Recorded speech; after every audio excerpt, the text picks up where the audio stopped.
Don't wing it. Plan ahead, don't plan as you go. That is my renovation principle number 1 to remember when you're planning your home renovation. Hi there, neighbor. I'm Julie Bennett. I'm a Seattle real estate agent and a homeowner turned renovator. A few years ago, my husband and I tackled our biggest renovation project to date. We practically tore our house down and built it from the ground up. And there were many lessons learned. And I'm here today so you don't have to make the same mistakes that I did. So renovation principle number 1 is don't wing it. Now let me give you an example. Back when we were rebuilding our house, it was time to tile our first floor bathroom. And the tiler came to me and said that because of the large format of the tiles, it made the most sense to stack these rectangular tiles vertically.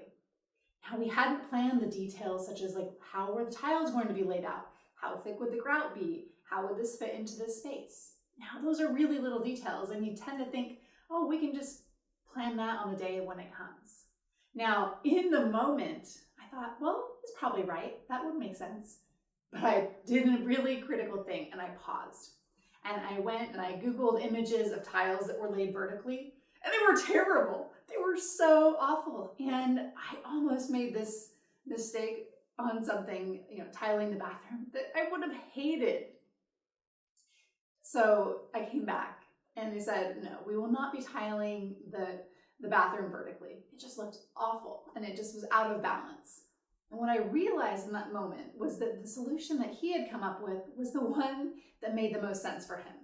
It was the one that made the fewest cuts, that it would be easier for the math, not what would ultimately be the best result and it would look best in our bathroom, which I plan to not remodel for a very long time.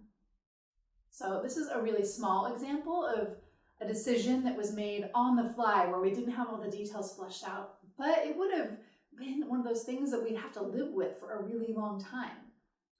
Now, I don't know about you, but I didn't spend all this time and energy and money investing in my home and creating this space to have it fall short of what I'd hoped for. So don't wing it. Plan ahead, build your plan, and flesh out all those details. If you do that, you are going to end up with your dream home and the results that you are really hoping for. I'm Julie Bennett. For more bite-sized real estate and renovation tips, I hope you'll follow at Renovator's Toolkit here on YouTube. Thank you so much for following the channel, and I will see you next week.